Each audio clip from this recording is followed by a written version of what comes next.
En esta sesión, que hemos pensado hacerla con un formato diferente, invitamos a dos grandes doctoras de la localidad, amigas mías en lo personal y del Colegio de Pediatría, colaboradoras del colegio y colaboradoras de nuestro congreso. Y es una sesión interactiva de dermatología pediátrica. Va a ser una presentación de casos clínicos. Se les entregaron a la entrada unos DigiVote para que puedan participar de manera activa en darnos las respuestas a los casos que las doctoras nos van a presentar. Me voy a permitir leer brevemente los currículum de las doctoras. La doctora Laura Isabel Ramos Gómez, su preparación académica con estudios de licenciatura en médico cirujano y partero en la Facultad de Medicina de la Universidad Autónoma de Nuevo León, estudios de especialidad en pediatría en la Escuela de Medicina del Tecnológico de Monterrey, estudios de subespecialidad en dermatología pediátrica en la Facultad de Medicina de la Universidad Nacional Autónoma de México, estudios de posgrado en inmunogenética en dermatología pediátrica por la Facultad de Medicina de la UNAM, su experiencia profesional en consulta privada en dermatología pediátrica en el Instituto de Pediatría del Hospital Zambrano de León en Monterrey. Es profesora de pregrado y de posgrado de pediatría de la Escuela de Medicina del Tecnológico de Monterrey desde el 2007 hasta la fecha. La doctora Gloria María Rosales Solís tiene licenciatura en médico cirujano y partero en la Facultad de Medicina de la Universidad Autónoma de Nuevo León. Tiene un posgrado en pediatría en el Hospital Universitario, una subespecialidad en dermatología pediátrica en el Hospital Infantil de México Federico Gómez, un doctorado en medicina por la Universidad Autónoma de Madrid.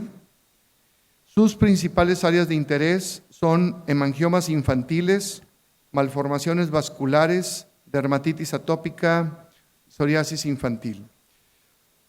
Ella actualmente es profesor de dermatología pediátrica en el Hospital Universitario y es médico adscrito en el Hospital Materno Infantil de Monterrey.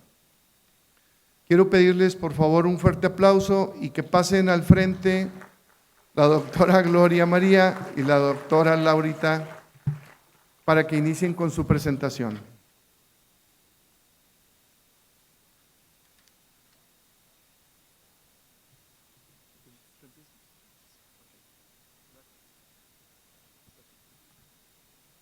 Muy buenas noches. Muchas gracias al Colegio de Pediatría por la invitación a participar en esta sesión. Estoy muy contenta. Siempre es un placer estar aquí con ustedes. Y como bien dijo el doctor Juan Manuel, el día de hoy la sesión va a ser un poco diferente. Vamos a hacer una presentación de unos casos clínicos y vamos a estar haciendo algunas preguntas en la que les pediré que me hagan favor de contestar y vamos a ver puntos muy importantes y breves acerca de estos casos clínicos. Muy bien, vamos a comenzar con el caso número 1. Se trata de un paciente del sexo masculino de 4 meses de edad al momento que acude a la consulta con nosotros y es procedente de Tamaulipas, antecedentes heredofamiliares sin relevancia para el padecimiento.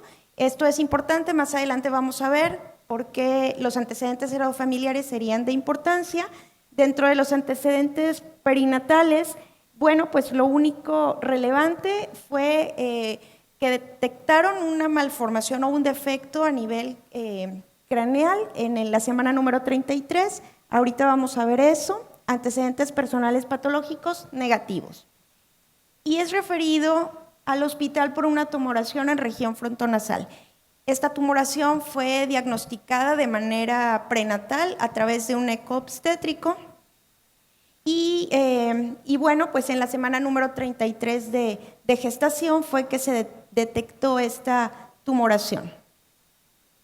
A la exploración física, lo relevante es a nivel de cabeza y cuello, donde precisamente se confirma lo que ya de manera prenatal se había establecido, una tumoración que mide aproximadamente 2.5 por 2.5 centímetros, indurada, color violácea, en región frontonasal. Ahorita vamos a ver las imágenes. El resto de la exploración se encontraba sin datos patológicos. A nivel de la piel, pues está descrita la misma tumoración. Esta es una fotografía proporcionada por los padres.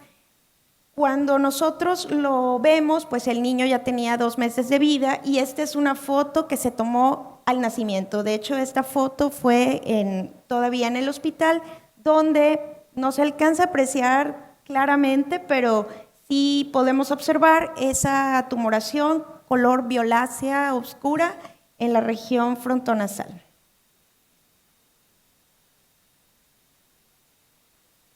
No avanza.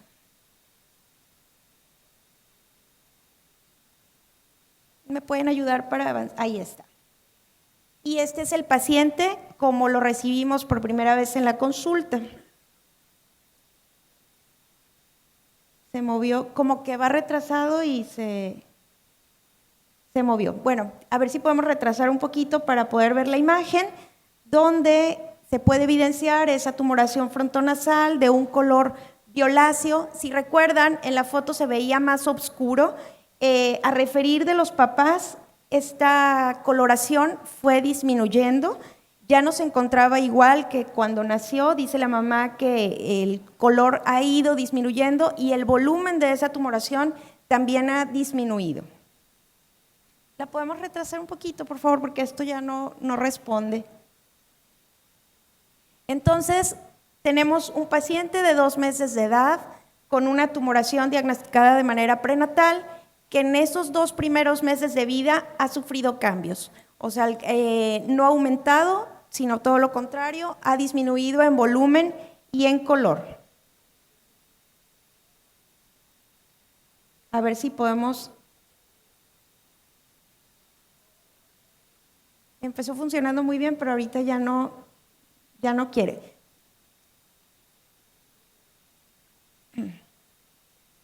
Muy bien, hasta aquí ya tienen alguna idea. Bueno, ya vieron las posibles diagnósticos, las posibilidades diagnósticas con esta historia clínica.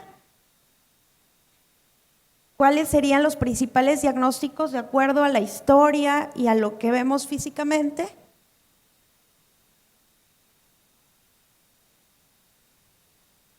No avanza.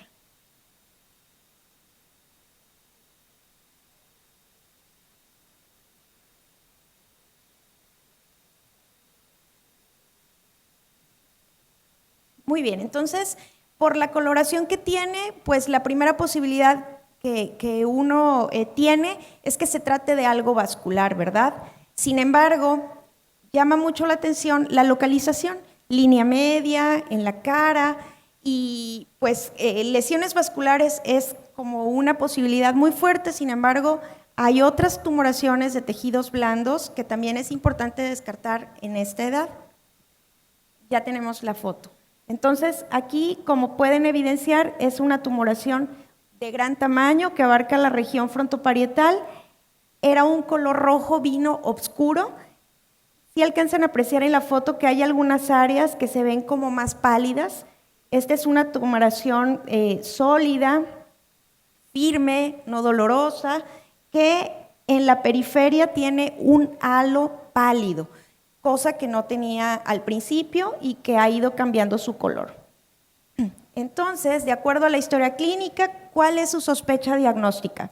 Hemangioma infantil, un fibrosarcoma congénito, un hemangioma congénito, hemangioendotelioma caposiforme o una malformación vascular. Si me hacen favor de contestar. De acuerdo a lo que vimos, ¿cuál es la posibilidad más fuerte en este niño? Ahorita vamos a ver la respuesta correcta y cuál sería el abordaje diagnóstico en estos pacientes.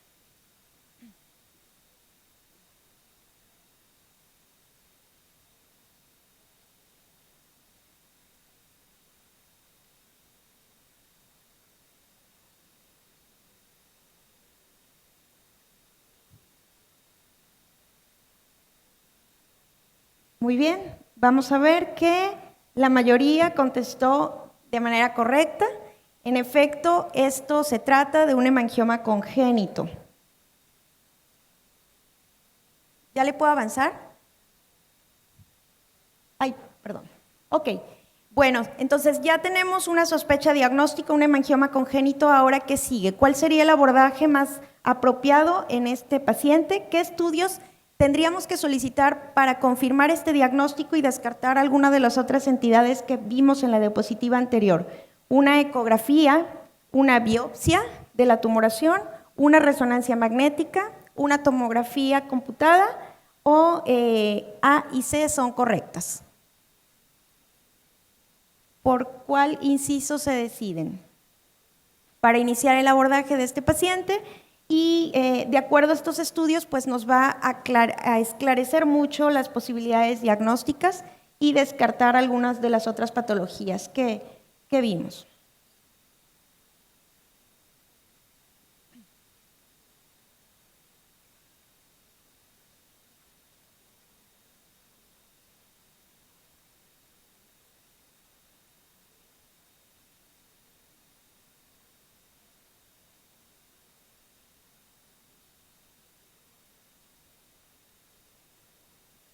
¿Sí sigue el conteo? Como que se quedó fijo.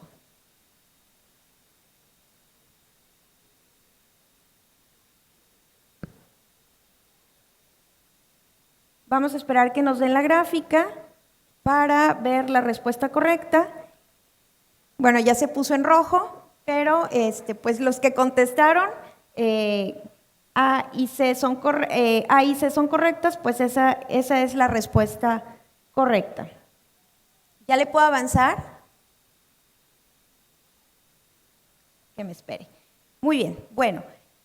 Los estudios de imagen en estos casos son prioritarios para poder corroborar el diagnóstico de un hemangioma congénito, principalmente para descartar algunas entidades como por ejemplo los tumores malignos como los rabdomiosarcomas o las miofibromatosis congénitas que precisamente tienen un aspecto como el de este paciente y que ameritan una atención y un diagnóstico de manera urgente. Entonces, bueno, ya aquí vimos que la respuesta correcta es una ecografía y una resonancia magnética, los estudios que estarían indicados en este paciente.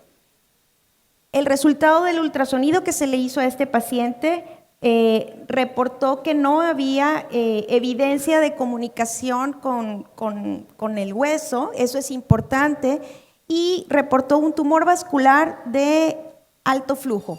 Esto es bien importante para diferenciarlo del principal diagnóstico diferencial en estos casos, que sería precisamente un hemangioma infantil, donde vamos a ver más adelante que estos se caracterizan por tener un flujo lento y aquí pues estamos viendo que es un tumor de alto flujo con cortocircuitos arteriovenosos. Esto también lo dan las malformaciones vasculares, entonces esto tampoco es así como algo exclusivo de los congénitos. Y calcificaciones. Entonces, ya con estos dos datos, calcificaciones y un tumor vascular de alto flujo, nuestro diagnóstico se va a inclinar definitivamente a un hemangioma congénito. Los hemangiomas infantiles no hacen esto. Y con la resonancia vamos a ver que hay un realce heterogéneo posterior al contraste con gadolínio, cosa que tampoco hacen los hemangiomas infantiles. Al no haber infiltración de la lámina cortical, pues también podemos descartar alguna tumoración o alguna neoplasia maligna. Entonces, nuestro diagnóstico, apoyados con estos estudios de imagen y con la historia clínica de ser un tumor prenatal, bien desarrollado al momento de nacer y que en los primeros 2 meses de vida ha ido disminuyendo en volumen y en color, pues definitivamente que nuestro diagnóstico más probable es un hemangioma congénito. Ahora, ya que tenemos el diagnóstico, ¿qué tratamiento estaría indicado en este paciente? Beta bloqueadores, cirugía, vigilancia, embolización o esteroides sistémicos. ¿Qué tratamiento es el indicado en estos casos? Los betabloqueadores, pues sabemos que es el tratamiento de primera elección para los hemangiomas infantiles. La cirugía prácticamente está reservada para tratar las secuelas de estos ya una vez que han completado su involución, y la embolización pues está indicada en algunas tumoraciones malignas o en malformaciones vasculares propiamente dichas. Muy bien.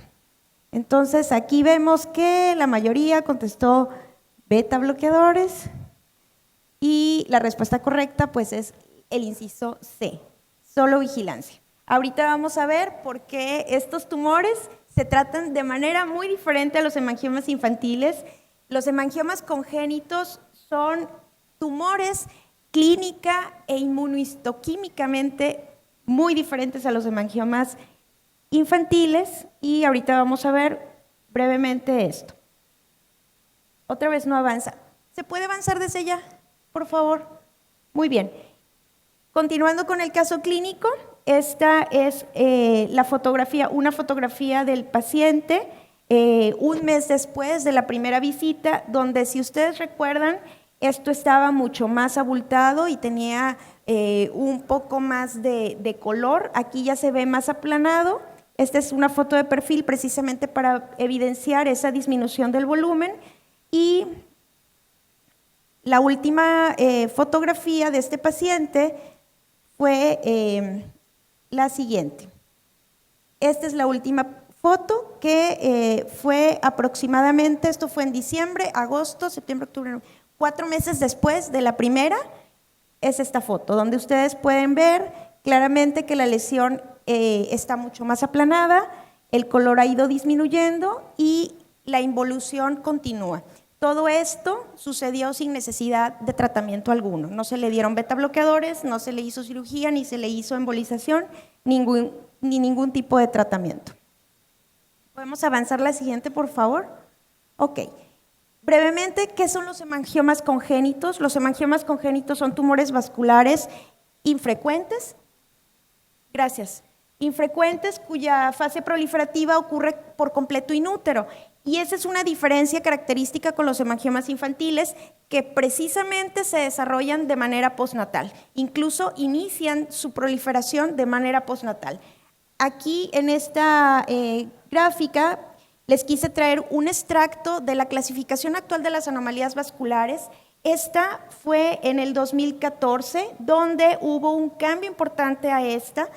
La Asociación Internacional del Estudio de las Anomalías Vasculares está formada por un grupo de expertos que se reúnen cada 2 años para ver todo este tipo de malformaciones, agregar diagnósticos, quitar cosas de cosas que ya se estaban haciendo y que ellos van viendo que han ido cambiando, y vemos que las anomalías vasculares en general las dividen en 2 grupos, los tumores y las anomalías vasculares propiamente dichas. Los hemangiomas infantiles y los hemangiomas congénitos están dentro del grupo de las tumoraciones benignas, y dentro de los tumores benignos vasculares, pues el hemangioma ocupa el primer lugar, seguido de los hemangiomas congénitos. Los hemangiomas congénitos, a su vez, se subdividen en hemangiomas congénitos de rápida involución, hemangiomas que no involucionan, y en el 2014 hubo este cambio importante donde se agregó los que involucionan parcialmente. Es algo que también se le denomina un cambio o una transición rich o niche. El rich, como se le conocen a los hemangiomas congénitos de rápida involución, por sus siglas en inglés, son los más comunes, y es el diagnóstico de nuestro paciente, un hemangioma congénito de rápida involución, comúnmente conocido como rich. Pasamos la siguiente, por favor. En esta tabla vemos una diferencia entre un hemangioma infantil, un hemangioma congénito de rápida involución y un hemangioma congénito que no involuciona. Los hemangiomas infantiles son los más comunes y en la mayoría de los casos están ausentes al nacimiento. Si bien sí hay hemangiomas infantiles que pueden estar presentes desde un inicio, pero no están completamente desarrollados. Generalmente los que están al inicio se caracterizan por tener una mácula eritematosa o una zona pálida que rápidamente va progresando. Los Risch están completamente desarrollados al nacer, como en el caso de este paciente que acabamos de ver, al igual que los de los congénitos que no involucionan. La diferencia entre Risch y Nisch es únicamente posible diferenciarla a través del tiempo, ¿ok? Los hemangiomas infantiles se caracterizan por tener una proliferación o un crecimiento postnatal, a diferencia de estos que su proliferación o su crecimiento ocurre in útero y cuando nacen están completamente desarrollados. Los hemangiomas infantiles tienen una involución espontánea pero lenta, a diferencia de los hemangiomas congénitos de rápida involución, que como su nombre lo dice, involucionan de manera muy rápida, y los Nisch pues son aquellos que no involucionan.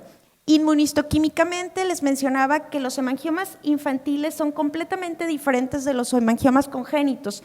Los hemangiomas infantiles expresan una proteína de membrana llamada GLUT1 positivo y es el único tumor vascular que la expresa. Entonces, es una herramienta muy útil para poder hacer el diagnóstico diferencial con este tipo de hemangiomas o incluso con otro tipo de tumores vasculares. Pasamos a la siguiente, por favor. La clasificación clínica del Risch también existe.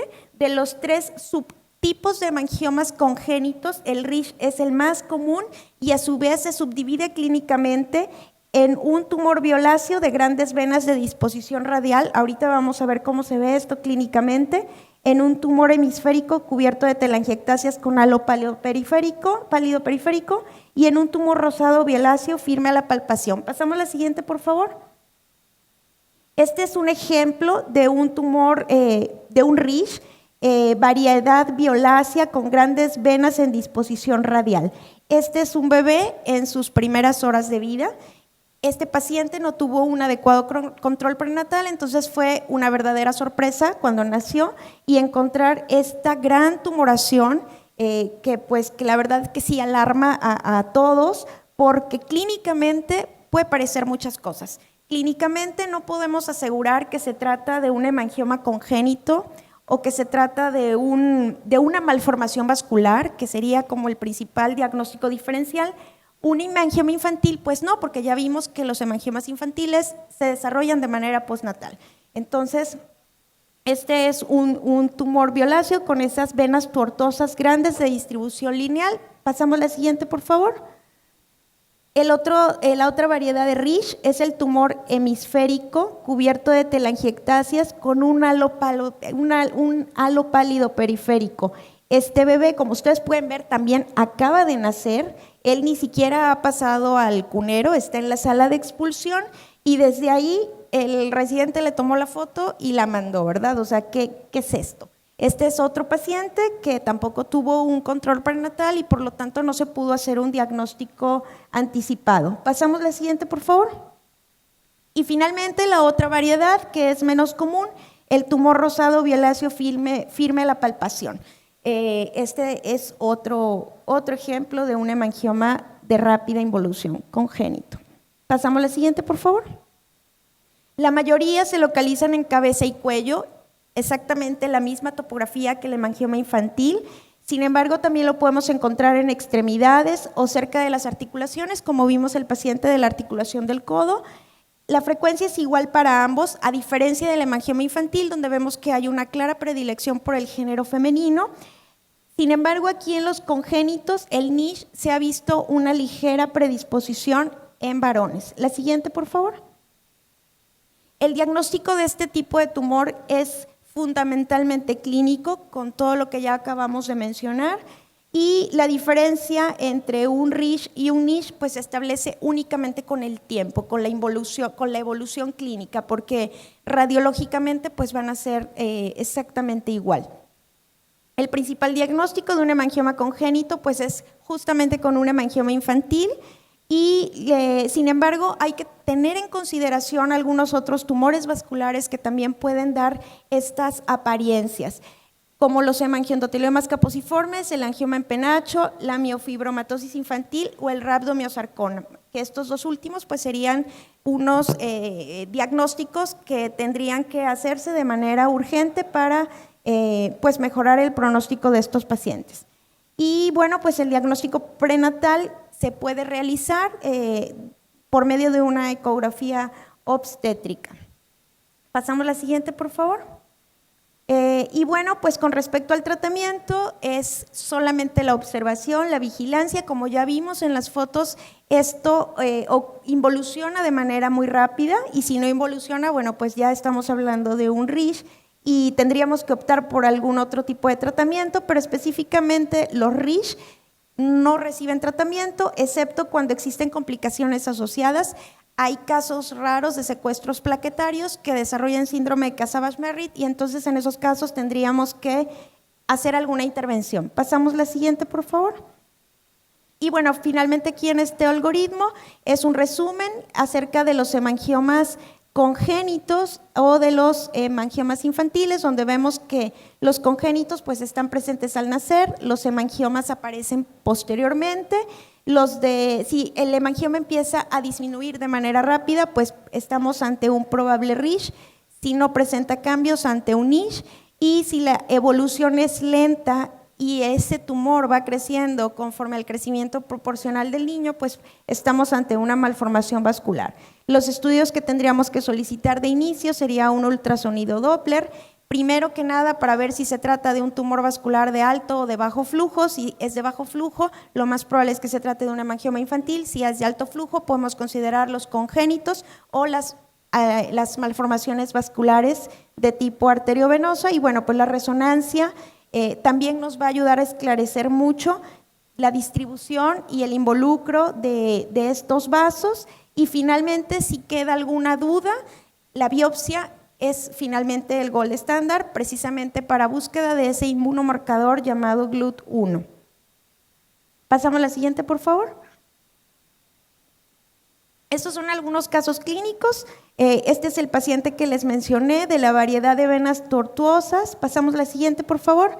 A este paciente no se le dio tampoco ningún tratamiento, solamente se le siguió por la consulta externa y pueden aquí ver al mes que ya la lesión ha disminuido. El eritema que tenía también ha disminuido y esas venas grandes, tortuosas que presentaba al nacimiento han disminuido. Esto es a los 7 meses, donde vemos que ya la involución ha sido tal que la piel queda redundante, colgando y se siente solamente una masa muy, muy pequeña, como del tamaño de una manzana chiquita de Saltillo, muy, muy chiquita.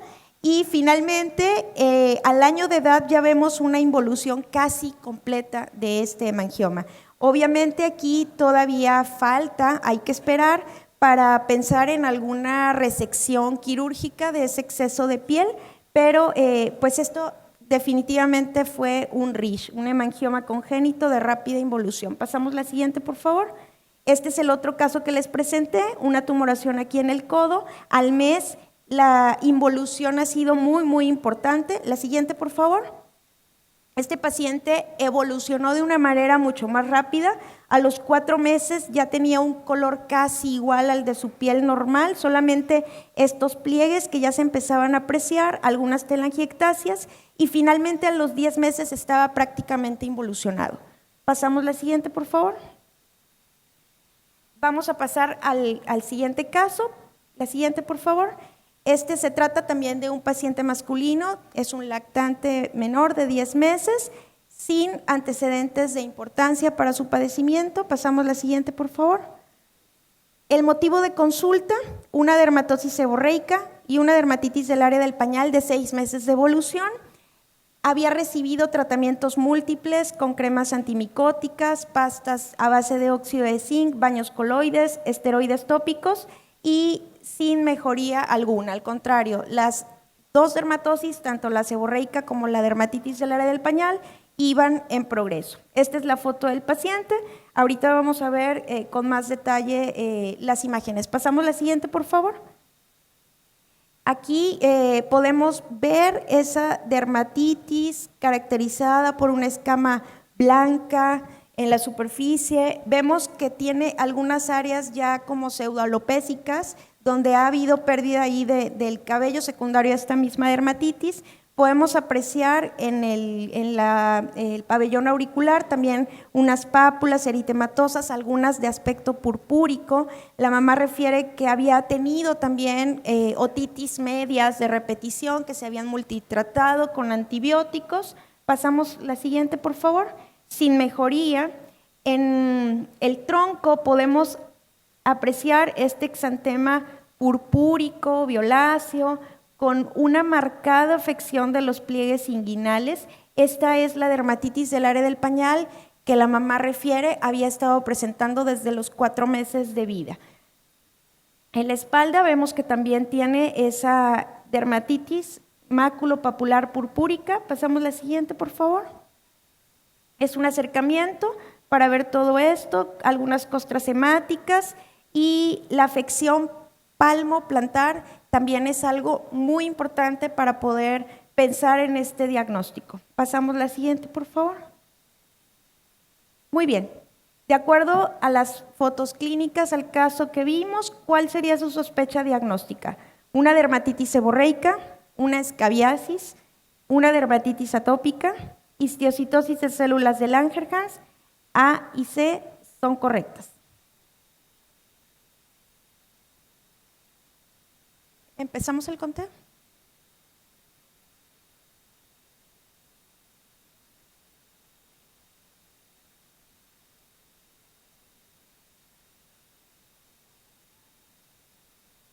Muy bien.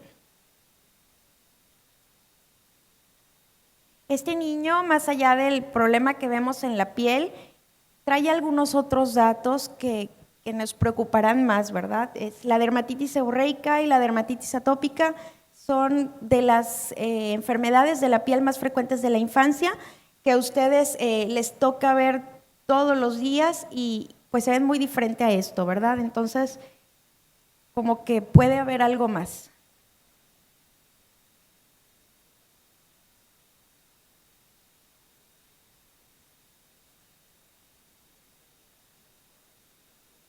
Muy bien.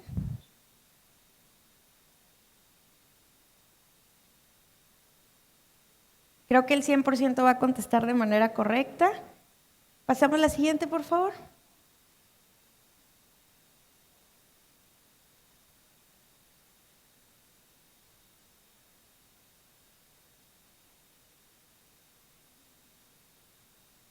Muy bien. En efecto, estamos ante la sospecha de una histiocitosis de células de Langerhans. La siguiente, por favor. En base a esta sospecha, ¿qué estudios solicitarían a este paciente? Una biometría hemática, pruebas de funcionamiento hepático, química sanguínea, PCR, radiografías de cráneo y de huesos largos, una biopsia de piel, ultrasonido abdominal o todas las anteriores. ¿Cuál sería el abordaje correcto de este paciente?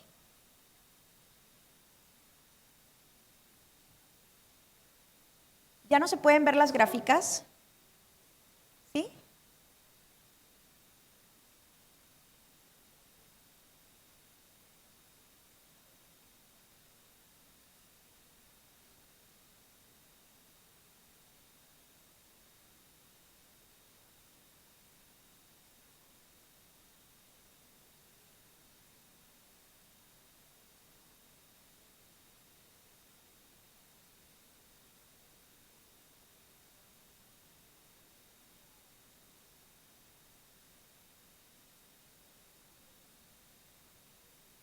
¿Podemos pasar a la siguiente?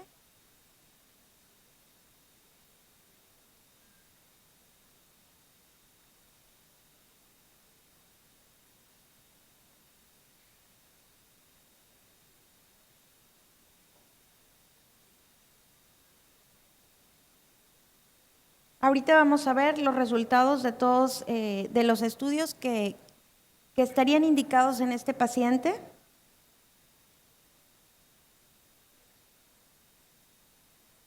Cabe resaltar que en inicios de este padecimiento él solamente tenía afección del área del pañal, no tenía afección de la cabeza, no tenía afección pues sí, la respuesta correcta es todas las anteriores. Pasamos a la siguiente.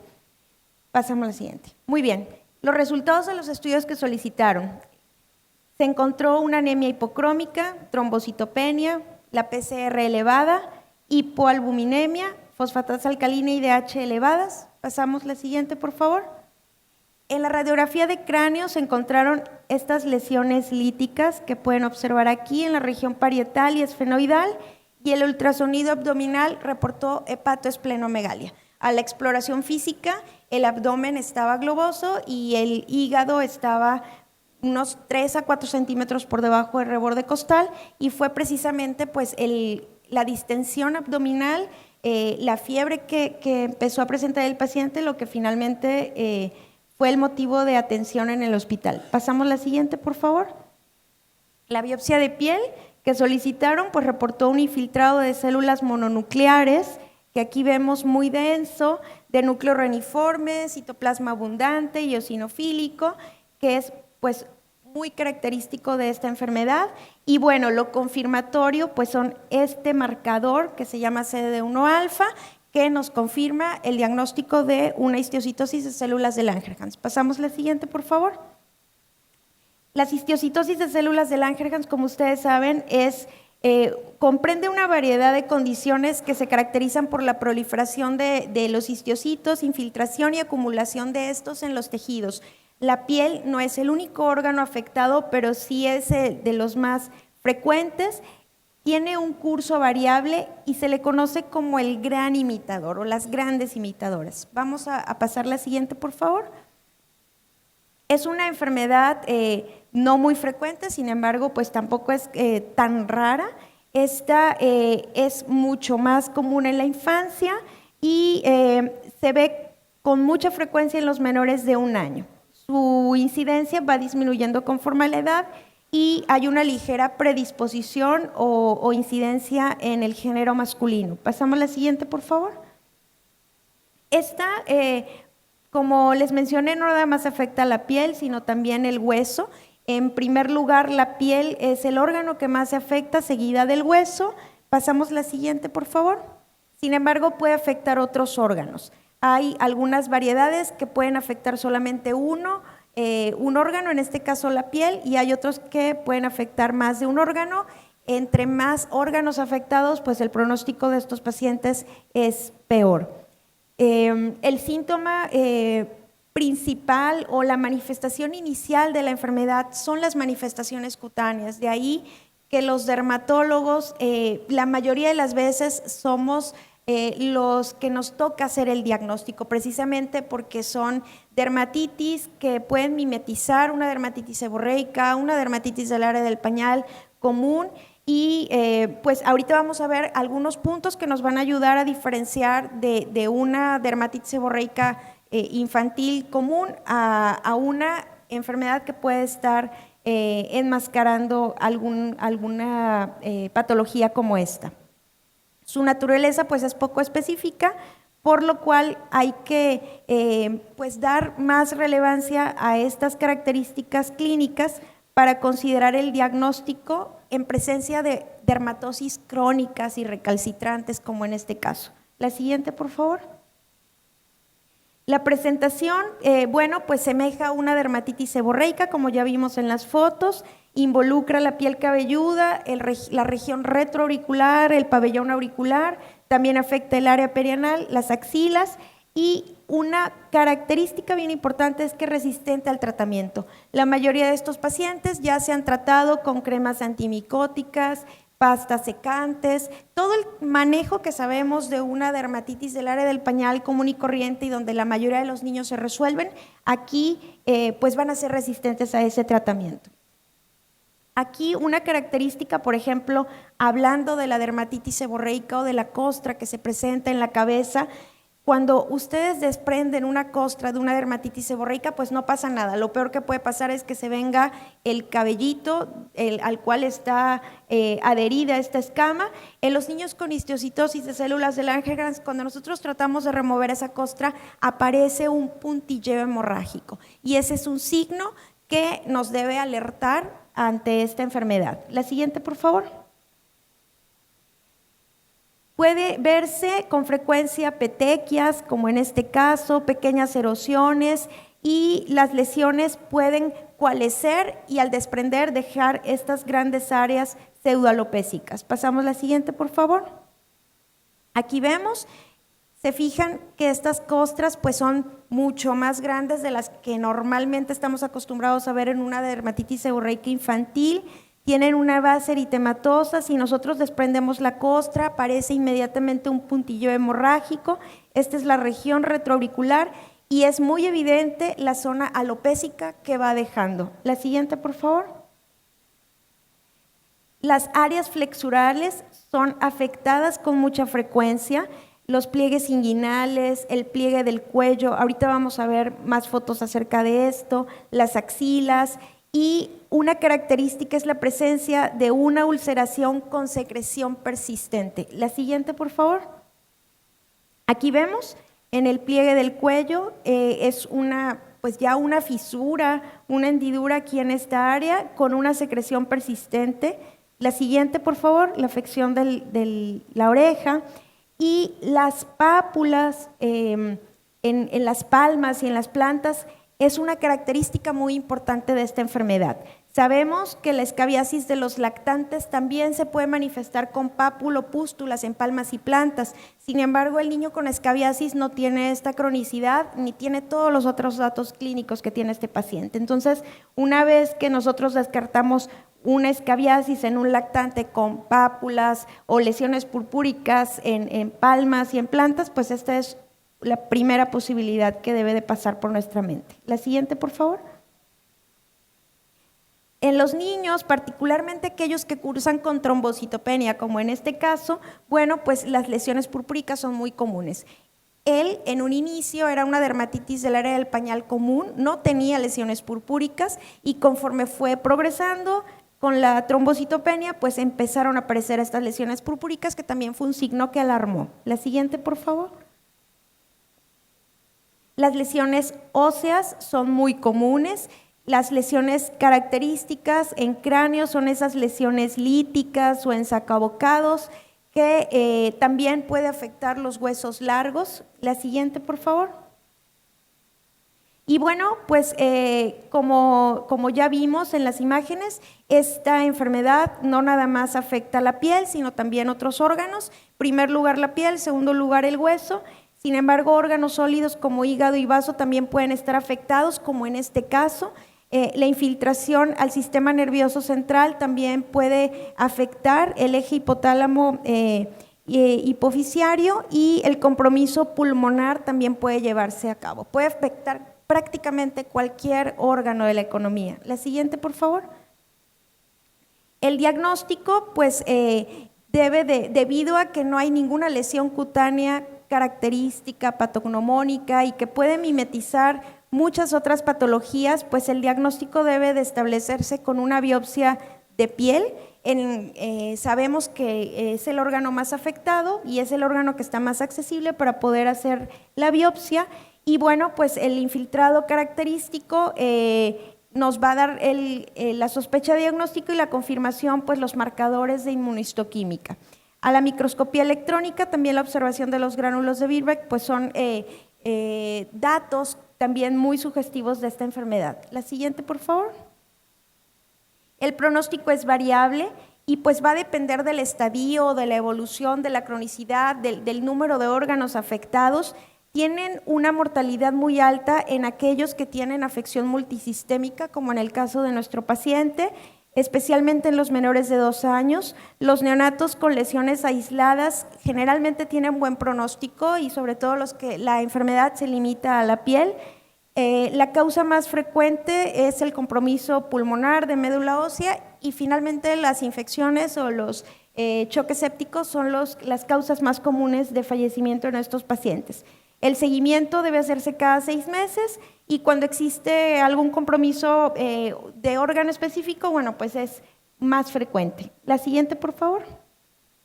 El tratamiento pues debe estar basado de acuerdo a la edad del paciente, a la extensión de la enfermedad y a la localización de las lesiones, y esto pues ya es competencia del oncólogo pediatra o del hematoncólogo. La siguiente, por favor.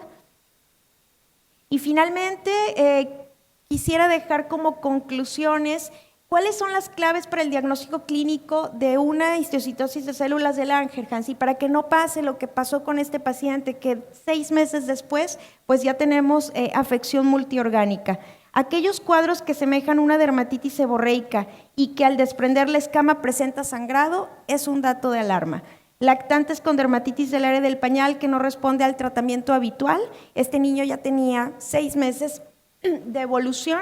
Erosiones y ulceraciones crónicas en las zonas intertriginosas, principalmente perianal, ingles y axilas, y una otitis crónica recalcitrante. Entonces, todos estos datos son datos de alarma que nos deben hacer sospechar que algo diferente a lo que estamos acostumbrados a ver está sucediendo. La siguiente, por favor. Muchas gracias.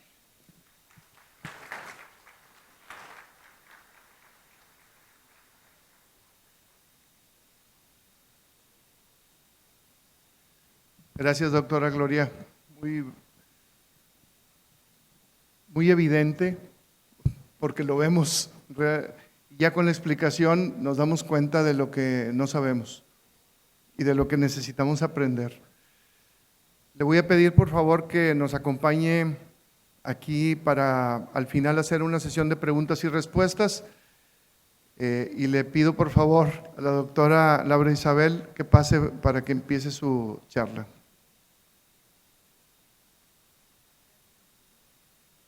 Buenas noches, un gusto como siempre estar en esta sesión del Colegio de Pediatría de Nuevo León.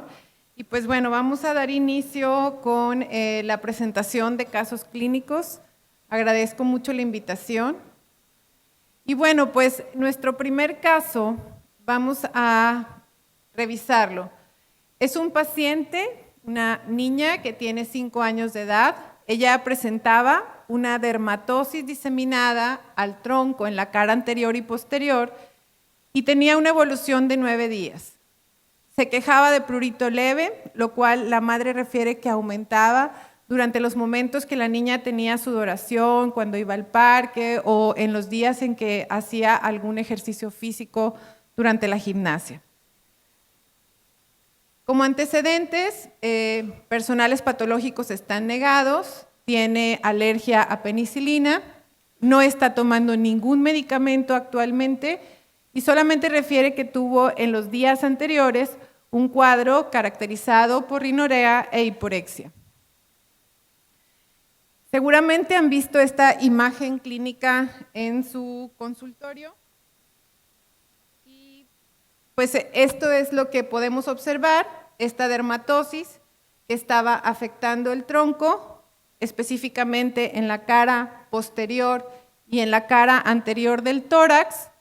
Y bueno, con estas características clínicas de la distribución de la topografía, podemos ver un acercamiento de la morfología, la cual, si ponemos atención, tiene cierta elevación, hay algo en la superficie. Y aquí es la primera pregunta. ¿Cómo describiría estas lesiones? Ronchas, placas con eritema, escama, elevadas, es decir, son pápulo-escamosas, placas con eritema y costras melicéricas, corresponden a máculas, es decir, es solamente un cambio en la coloración, hay placas con eritema, escama y borde activo. Y bueno, pues ahí llega el momento de su primera votación. Podemos ver la imagen. ¿La podemos regresar para ver las imágenes? Este es un acercamiento. Esta es la topografía que es muy importante en este tipo de dermatosis, en este grupo de dermatosis. Afectaba la cara posterior y la cara anterior del tórax, ligeramente se extendía hacia la parte superior de las extremidades inferiores y cuando ustedes se acercan y ven esta lesión, ven que no es completamente plana, está elevada y tiene pues esta escama en la superficie.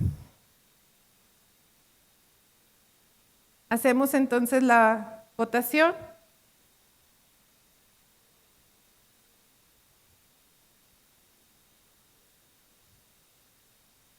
Allí ustedes empiezan, ¿ya es posible? ¿Debo adelantar? No. Okay.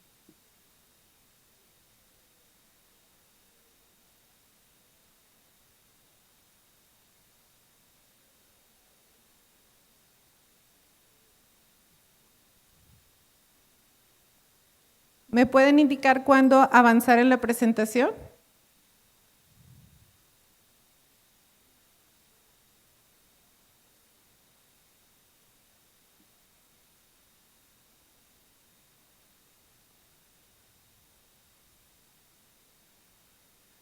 Seguramente todos tendrán ya la respuesta correcta, porque las lesiones corresponden a placas con eritema y escama. Son lesiones de tipo pápulo escamoso. De hecho, sabemos que en la dermatología es muy importante que nosotros podamos reconocer las lesiones elementales. ¿Por qué no corresponde una roncha? Una roncha, aunque es una lesión del grupo de lesiones elevadas, característicamente es transitoria, desaparece en pocas horas, cambia de lugar y bueno, por eso no es una roncha. Tampoco es una placa con eritema y costras melicéricas. Las costras son residuos de algún exudado. En este caso, pues no observamos ninguna costra en la superficie. Para considerar una mácula tendría que ser solamente un cambio en la coloración. Sin embargo, en esta paciente podemos observar que hay escama en la superficie. Y bueno, si viéramos en la parte final, pues bueno, no es propiamente un borde activo, como vamos a ver en otras patologías que no es eso. Lesiones y la morfología, ¿cuál es el diagnóstico? La primera posibilidad es una tiña corporis, es una pitiriasis rosada, una psoriasis, un eczema numular o es una sífilis secundaria. Ustedes ponen el conteo para iniciar la votación.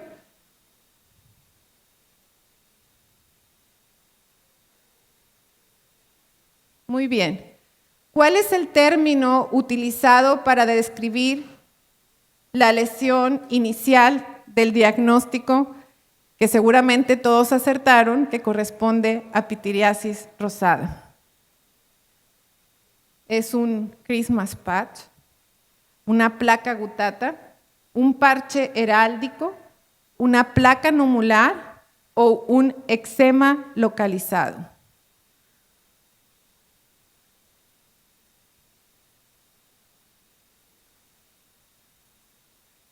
Creo que no está activo lo de la votación. ¿Voy a avanzar o cómo?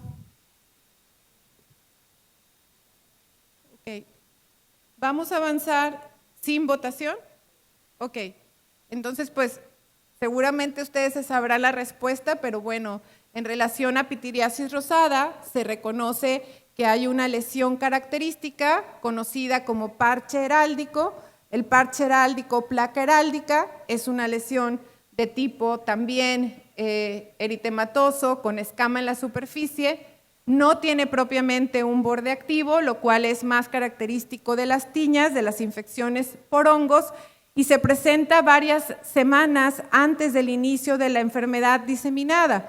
Los padres refieren generalmente, cuando ustedes les preguntan, que había una lesión inicial, en general aparece en el tórax y posteriormente, a las varias semanas, empieza el proceso de diseminación de la enfermedad. Las placas gutatas pues son más correspondientes a otras patologías como la psoriasis, y bueno, numulares están relacionadas con algunas variantes de eczema, como vamos a ver más adelante. Si tuviéramos una duda en el diagnóstico, en general, en todas las patologías pápulo-escamosas, el examen de inicio tendría que ser una toma de una muestra de KOH. Y esto pues porque nuestro principal diagnóstico diferencial finalmente serían las tiñas.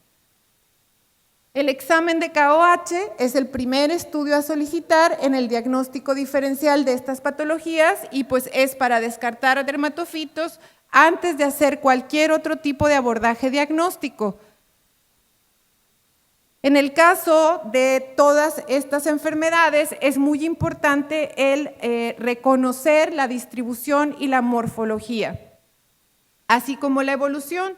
Si vemos en esta imagen, podemos encontrar específicamente para psoriasis la topografía característica, pues es principalmente a nivel de los codos, a nivel de las salientes óseas, y vamos a ver cómo la escama es mucho más gruesa, mucho más adherente e incluso se describe como de color plateado. En el caso del eczema, es en el contexto de pacientes con dermatitis atópica. En estos pacientes no solamente se observa escama, sino es un paciente que tiene comezón en el sitio de las lesiones, se puede presentar en cualquier parte de la superficie corporal, pero tiende a afectar mucho más las extremidades que el tórax, a diferencia de la pitiriasis rosada.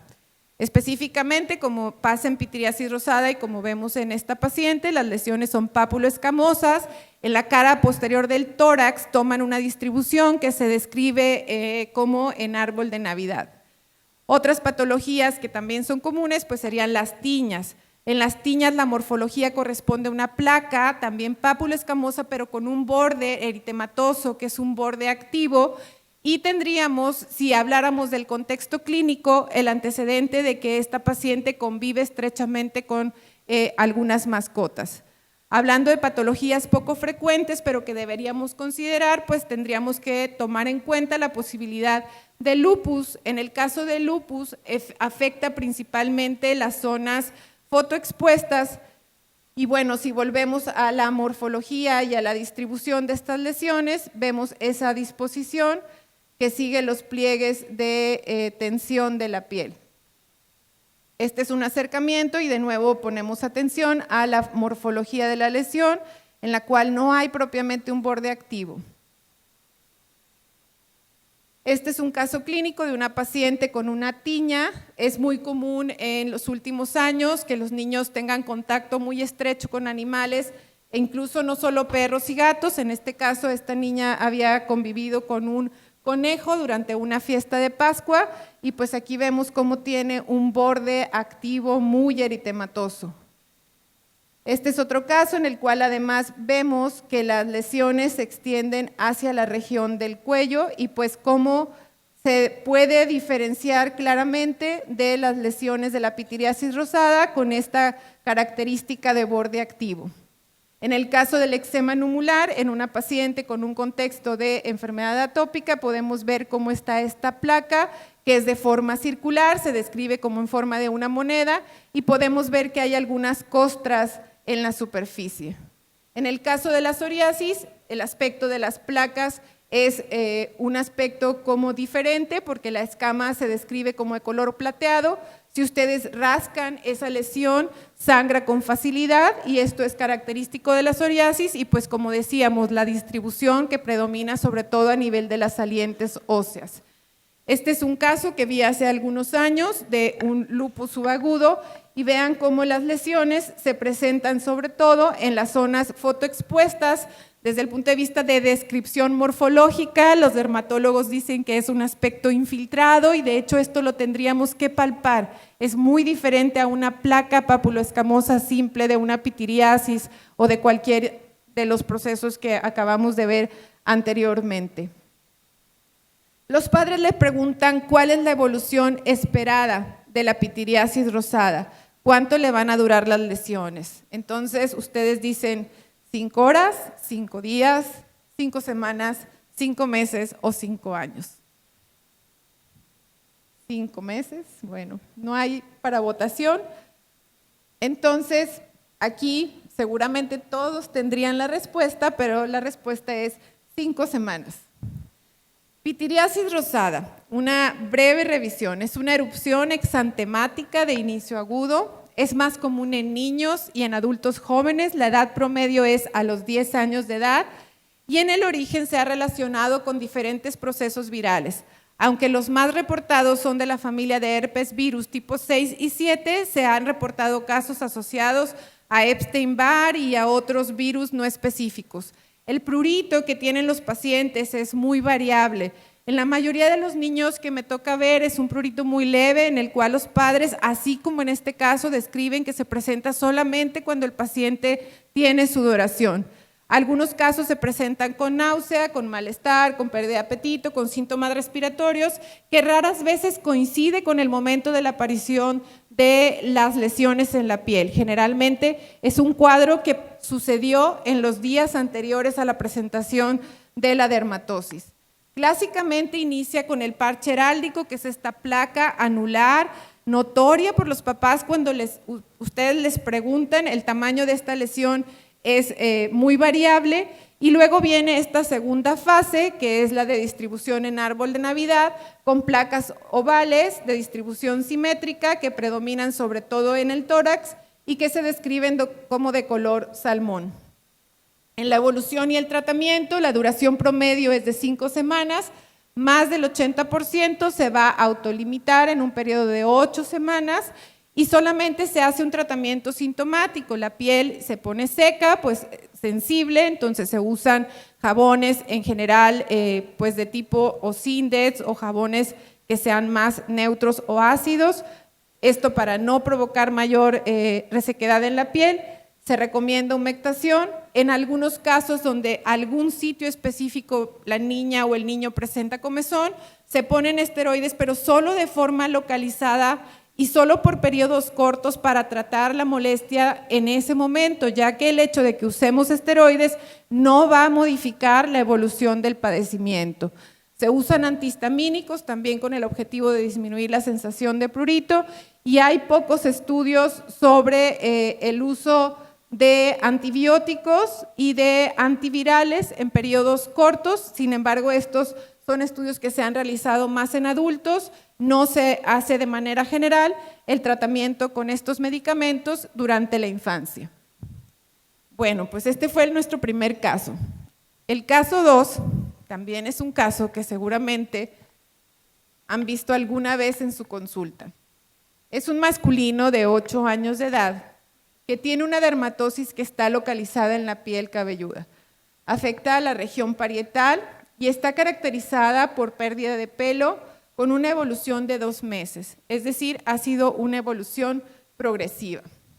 Como antecedentes personales patológicos, este caso tuve la oportunidad de verlo en algún momento con mi amiga, la doctora Estrella González. Este paciente tenía una enfermedad inflamatoria gastrointestinal, estaba recibiendo tratamiento médico. Como parte de su padecimiento tenía una dermatitis perianal erosiva de muy difícil control, muy dolorosa.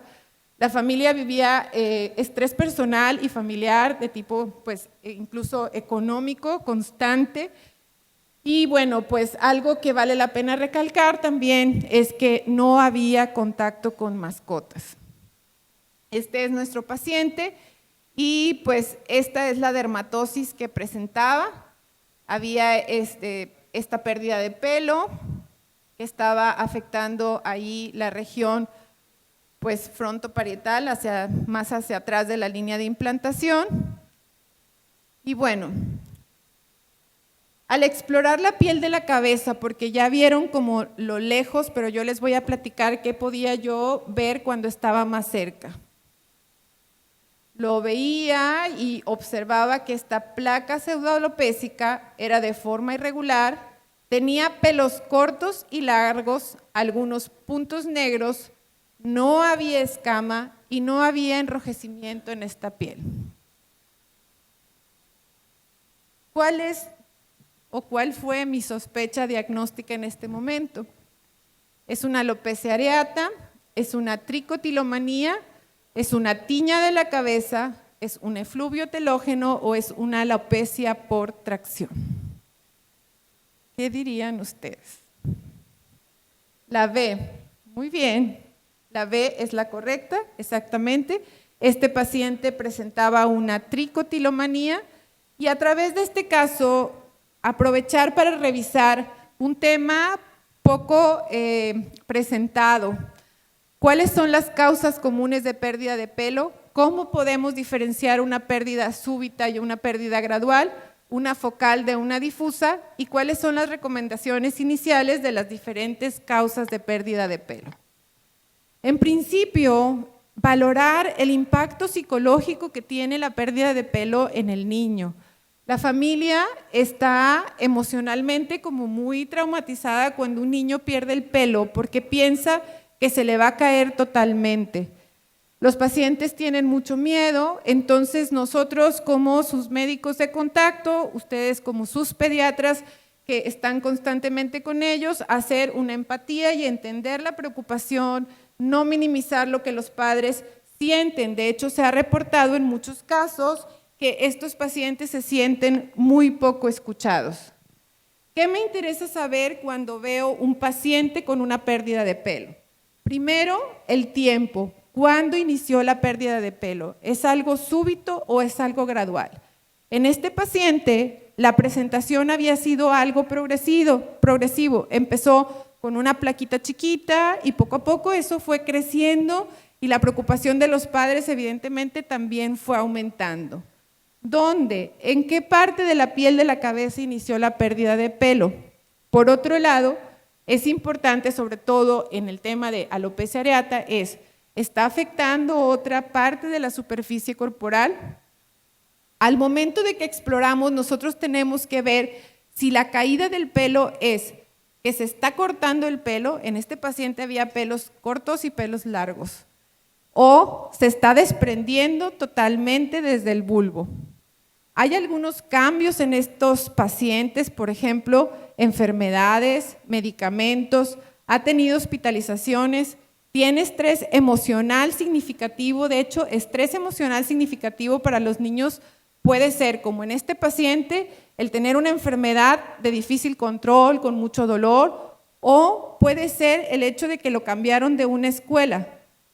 Entonces, pues tenemos que explorar esto y vamos a ver que hay una patología que, además de la alopecia areata, que muchas de las veces lo asociamos con periodos de estrés, que se llama efluvio telógeno, que también podría estar relacionada con periodos de estrés emocional, pero que no corresponde a una pérdida localizada, sino es una pérdida difusa.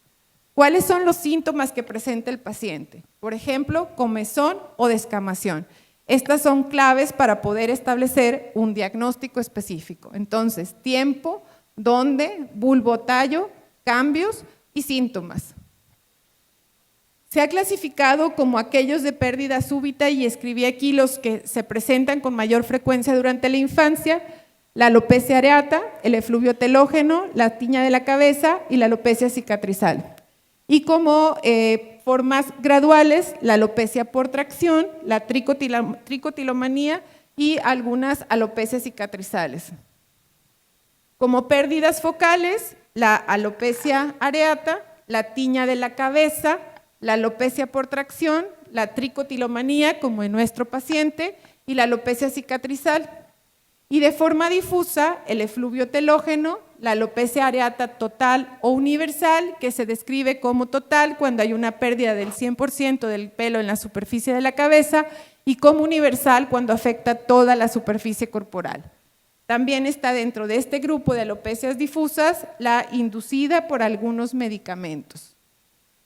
¿Qué debemos revisar en la exploración física? Explorar la piel de la cabeza y lo primero que vamos a buscar es si el paciente tiene eritema o escama. Explorar separando pequeñas cantidades de pelo, definir cuál es la localización y la extensión, hacer una prueba de tracción que consiste en estirar el pelo gentilmente y se considera como positiva cuando podemos tener nuestra mano más de 6 pelitos. Esto es una prueba de tracción positiva o un pull test positivo. Se presenta con mayor frecuencia como positivo en alopecias areatas, por ejemplo. En los efluvios telógenos igual. Este es un paciente con alopecia areata en el cual se puede observar una prueba de tracción positiva, especialmente en la periferia de esta placa alopécica. Algo que es muy útil en nuestra práctica actual como dermatólogos es el uso del dermatoscopio. A través de este dermatoscopio, que se adapta incluso a algunos celulares, podemos ver imágenes de acercamiento. Esto hace un aumento de 10 por, y bueno, nosotros podemos hacer diferencias entre, en este caso, pelos pequeños y pelitos largos, como en el paciente con tricotilomanía, o si hay algunos bulbos que están vacíos y unos de pelos muy cortos, como en el paciente con alopecia areata. De tal manera que, aún no teniendo claro todo el contexto clínico o dificultades en el interrogatorio, pues podemos luego concluir el diagnóstico y confirmarlo a través de estas claves de la tricoscopía, que es esto de uso de dermatoscopio. Pero es muy útil la parte clínica. De hecho, la mayoría de los pacientes, ustedes los van a ver y no van a necesitar pues un dermatoscopio para todos sus casos. ¿Qué características presenta la alopecia areata? La alopecia areata se presenta con placas alopécicas, la superficie es lisa, no tiene escama en la superficie y en algunos casos se presenta eritema leve. La etiología de la alopecia areata se ha relacionado con procesos autoinmunes, hay algunos casos asociados con enfermedad tiroidea, se ha encontrado que es más frecuente en pacientes con síndrome de Down y en pacientes con dermatitis atópica, y en aquellos con antecedente heredofamiliar de enfermedad tiroidea, pues es mandatorio el que tengamos que hacer un perfil tiroideo. El curso de la enfermedad es impredecible, pero algunas placas pequeñas pueden incluso resolver en un periodo de 6 meses, aún sin tratamiento. El tratamiento inicial es con esteroides y también se ha usado minoxidil en diferentes concentraciones. Tiñas de la cabeza. Aquí el contacto con niños enfermos es la causa de la transmisión. También el contacto con animales, sobre todo en nuestro país, en el que la especie más común para causa de alopecia asociada a tiña de la cabeza es por Microsporum canis. En Estados Unidos se reportan mucho más casos asociados a Trichophyton tonsurans. El periodo de incubación es de 1 semana en el que se parasita el pelo, sin embargo, la alopecia visible la van a observar hasta dentro de 2 o 3 semanas.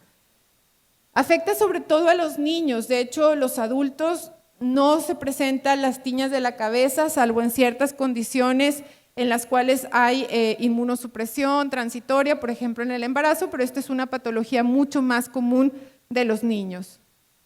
Hay 2 tipos de presentaciones de las tiñas, se clasifica como tiña tricofítica y tiña microspórica cuando es una forma seca, y pues la forma inflamatoria o grave, que es el querión de Celso. Esto es lo que observamos en los pacientes con una tiña de la cabeza, es una placa alopécica, pero vean cómo es de forma muy irregular, pueden observar eritema y la clave para el diagnóstico es que hay escama, y estos pelos se describen como pelos tiñosos, son pelos que se rompen muy fácilmente durante la exploración. Esta es una paciente que tuve la oportunidad de ver hace ya algunos años, presentaba esta placa de alopecia con escama en la superficie e incluso se extendía hacia la región del cuello, y vean cómo tiene también estas placas eritematosas con un borde activo. Esta es la variante inflamatoria y en estos casos lo que vamos a observar, además de la pérdida de pelo, es que hay un proceso de inflamación importante con pústulas incluso en la superficie. Muchos de estos casos se pueden confundir con infecciones bacterianas.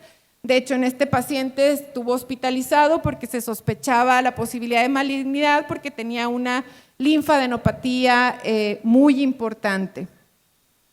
Al acercarnos de nuevo, pues lo que vemos es esta placa de alopecia con lesiones pustulares en la superficie.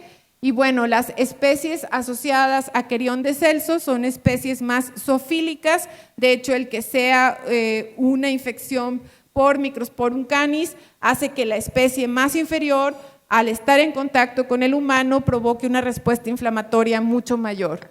Los síntomas pueden ser dolor, la linfadenopatía, y pues la complicación que puede ocurrir en estos casos es que se produce una alopecia cicatrizal. El diagnóstico es clínico, nos podemos apoyar con la luz de Wood, la cual va a dar una fluorescencia de color amarillo o verde, especialmente con Microsporum canis, no así con Trichophyton tonsurans. Se puede hacer un KOH y un cultivo. Esto es un pelo parasitado en el cual se pueden observar esporas que afectan tanto la parte de afuera del tallo como la parte interior. Y bueno, pues esta es la imagen clínica de esta paciente que vimos antes y esto es lo que encontramos al microscopio, múltiples hifas. De hecho, es el caso en el que más hifas he encontrado cuando hice un examen directo. Si hacemos la luz de Wood y bueno, pues aunque es bien difícil en la imagen, pues aquí van a encontrar una fluorescencia amarillo-verde en el caso de Microsporum canis.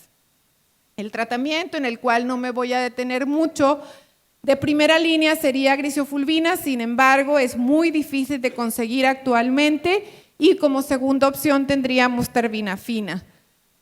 Responden bien al tratamiento, se considera que debe asociarse el tratamiento de vía oral con los antifúngicos al uso de champús con disulfuro de selenio o con ketoconazol, lo cual disminuye el riesgo de contagio.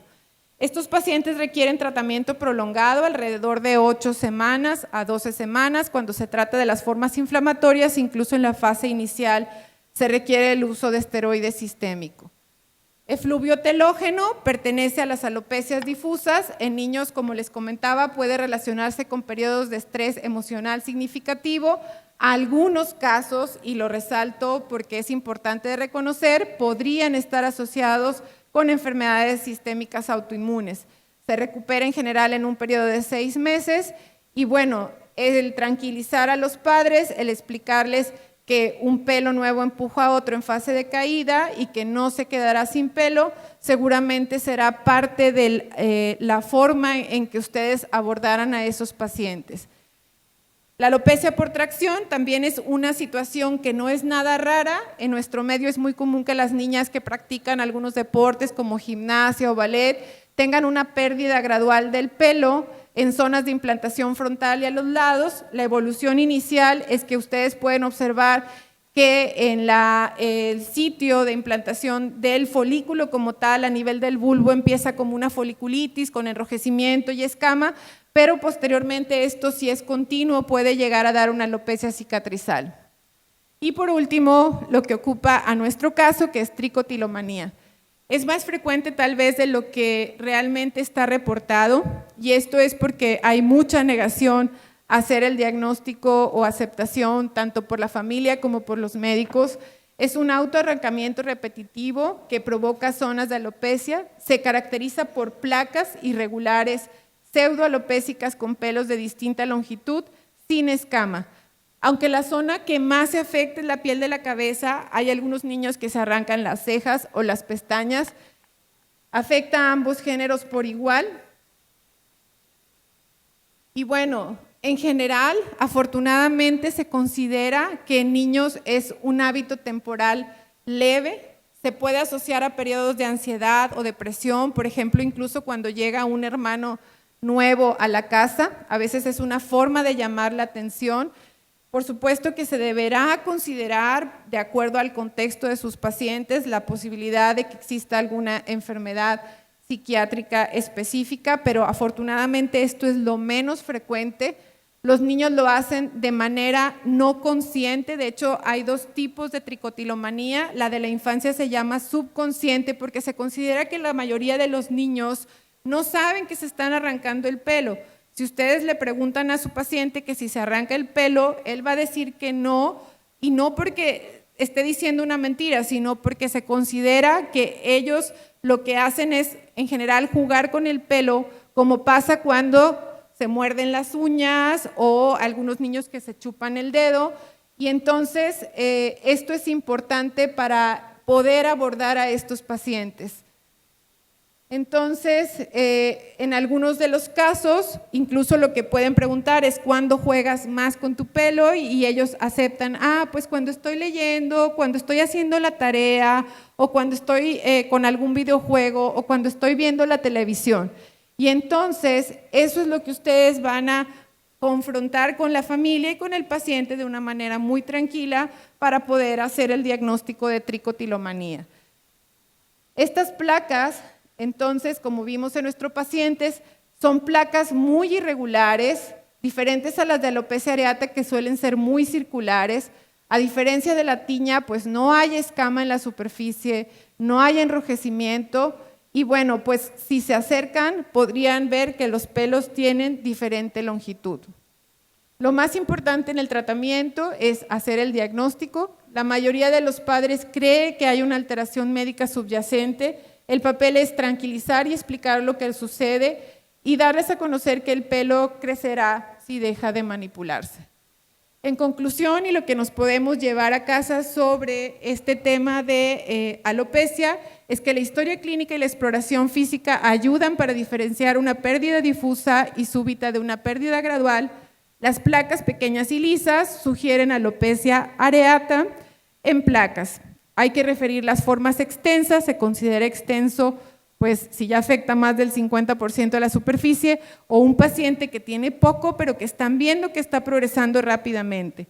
Las placas escamosas con pelos que se rompen fácilmente en la infancia, pues lo primero a considerar deberá ser la posibilidad de que el paciente tenga una tiña, explorar la posibilidad de ansiedad en pacientes que tienen placas sin escama, sin eritema, con pelos de diferentes tamaños, y pues en relación a alopecia contracción, recomendar peinados más naturales a nuestros pacientes.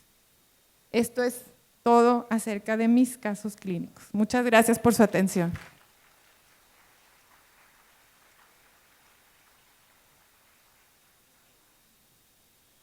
Gracias a la doctora Laura Ramos. Quiero ver si pasamos a la sesión de preguntas y respuestas de las pediatras que están conectados en línea, por favor, para luego hacer una pequeña sesión de preguntas y respuestas aquí entre los asistentes. Doctor Hernán. Buenas noches. Hay un par de preguntas sobre los colegas que nos siguen por internet. La doctora Estela Zamudio pregunta en relación a los hemangiomas, ¿qué se considera como rápida involución en cuestión de tiempo? ¿Sí se escucha? Sí. Ok. Rápida involución, hablamos de 6 a 18 meses. El tiempo en el que ese hemangioma puede involucionar sin necesidad de tratamiento. Es variable, pero más del 50% de los hemangiomas congénitos ha resuelto aproximadamente alrededor del año de edad, pero este tiempo se puede extender hasta los 18 meses. Gracias. El doctor Héctor Garza pregunta, ¿cuáles son los datos de alarma para el pediatra en cuanto a los hemangiomas para canalizarse con un dermatólogo? Los datos de alarma. Los hemangiomas infantiles, como ya sabemos, son tumores benignos que van a involucionar.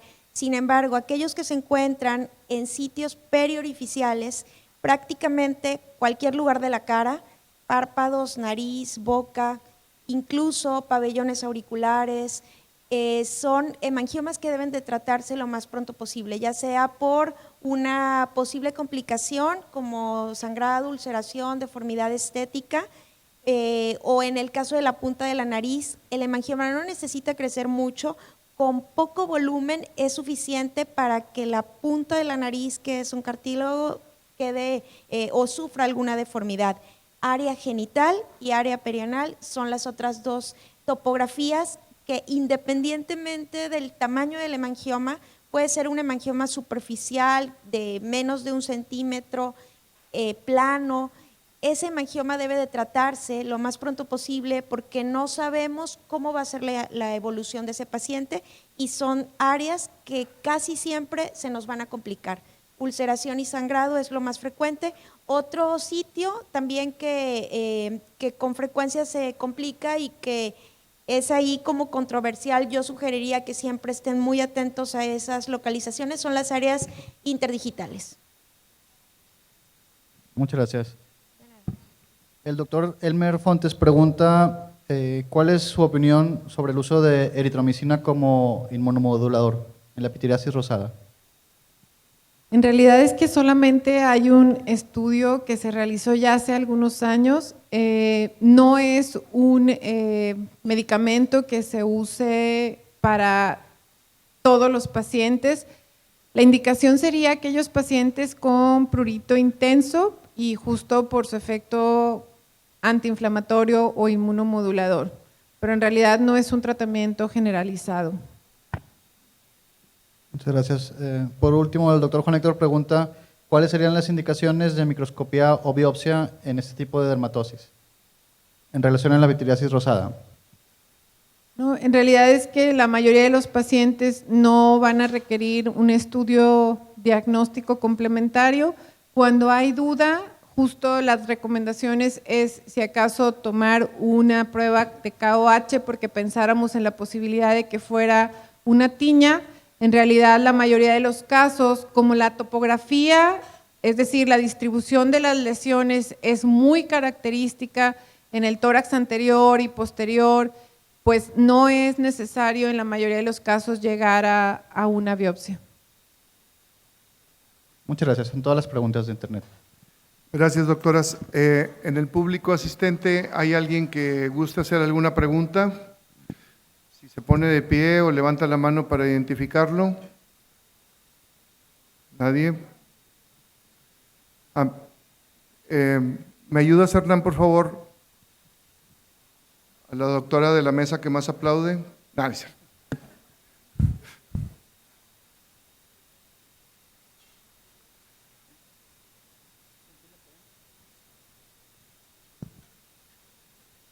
Sí, buenas noches. En alopecia areata tenemos a fuerza que pedirle perfil tiroideo o nada más ver la evolución.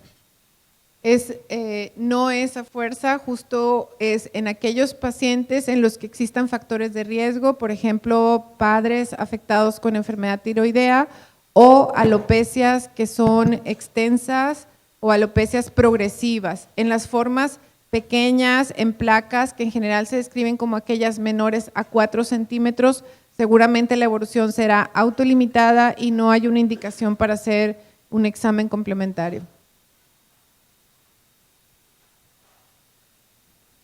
Me quedé con la duda de que de la alopecia, de la triquiotoniomanía, que si tenía una enfermedad de fondo, una enfermedad de Crohn o algo, no supe. Sí, doctor. Es un paciente que tenía una enfermedad de Crohn, pero bueno, en realidad es que en este caso era algo que distraía en su inicio y que a los papás les preocupaba, y lo que les comentaba, que muchas veces piensan que está relacionada a la enfermedad subyacente cuando en realidad es que, bueno, la relación es por el proceso de ansiedad, de depresión que vivía este paciente y no tanto porque el padecimiento condicionara la tricotilomanía como tal, directamente, como enfermedad sistémica. ¿Alguien más?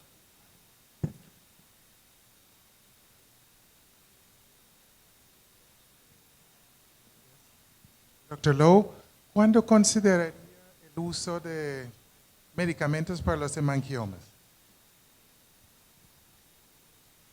Los hemangiomas infantiles se tratan con propanolol en esas situaciones, cuando se encuentran en un lugar de riesgo. Si no, la vigilancia puede ser una opción siempre y cuando tenga ciertas características, que sea un hemangioma superficial.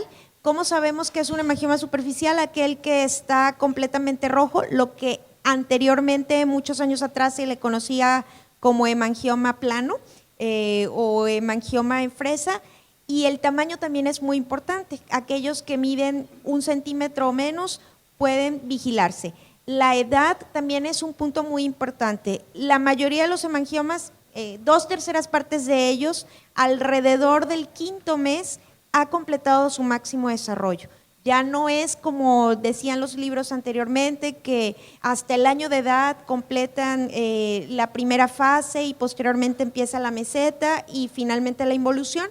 El 85-90% de los hemangiomas infantiles se ha demostrado que se ha desarrollado completamente alrededor del 5º mes. Entonces, si estamos ante un hemangioma infantil simple, un hemangioma superficial, que está, por ejemplo, en una extremidad y que el niño ya tiene 6 meses o más, entonces ese paciente puede ser candidato a vigilancia. Sin embargo, cambia mucho si ese mismo hemangioma está en un bebé de 1 mes, pues no sabemos cuál va a ser el comportamiento de ese niño. Entonces ahí sí, pues no podemos correr el riesgo de esperar y ver qué tanto va a crecer o esperar a que se complique para darle tratamiento. En las áreas de riesgo, todos los sitios periorificiales deben de tratarse en el momento que se hace el diagnóstico.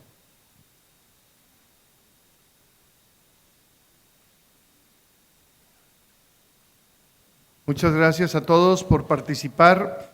Les quiero ofrecer una disculpa por las fallas técnicas del sistema de votación. Realmente Les agradezco mucho a la doctora Gloria y a la doctora Laurita porque esta sesión de repente se nos ocurrió que podía ser más interactiva, sin embargo, el equipamiento que se requiere para llevarla a cabo, ya nos dimos cuenta de que sí se necesita más tiempo. Una disculpa, al final de cuentas creo que este tipo de presentaciones de casos clínicos con preguntas y respuestas inmediatas nos deja un gran conocimiento y nos resuelve muchas dudas. Yo les agradezco infinitamente. A las doctoras quiero, por favor, que le demos un fuerte aplauso a las dos. Y de parte del Colegio de Pediatría les quiero entregar un reconocimiento por su participación en el programa académico 2019.